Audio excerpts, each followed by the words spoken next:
l'entrée et le bureau de poste de Yerville, totalement dévastés. En quelques minutes seulement, 3 malfaiteurs gantés et cagoulés auraient pénétré dans les locaux aux alentours de 3 heures, avec pour objectif le coffre-fort des liquidités courantes. Situé juste sous la banque d'accueil, les individus l'auraient enchaîné puis attaché à leur camion pour l'extraire du local avant de s'enfuir. Les dégâts sont importants et les habitants résignés. À la poste, non, ça j'ai encore jamais vu. Par contre, au Crédit Agricole, ça avait déjà arrivé. Ils avaient enlevé le coffre.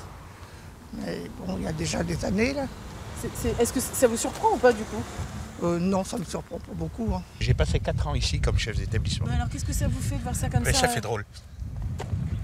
Ah, ils étaient un peu émus ce matin. Oui. C'est comme ça. Merci. C'est la première fois que la poste de cette ville de plus de 2000 habitants est victime d'un braquage. Une désolation pour son maire qui met à disposition des usagers une permanence en mairie. C'est très violent, c'est la première fois que l'on voit ça et on sent des gens déterminés qui sont prêts à tout pour pas grand-chose. Alors sûrement très peu de recettes et beaucoup de dégâts matériels. Pour assurer une continuité de service, nous allons accueillir un agent de la Poste à l'accueil de la mairie avec un poste informatique, ce qui veut dire que les opérations quotidiennes pourront être réalisées comme par le passé. On ne connaît toujours pas le montant du préjudice. L'enquête a été confiée au parquet de Rouen.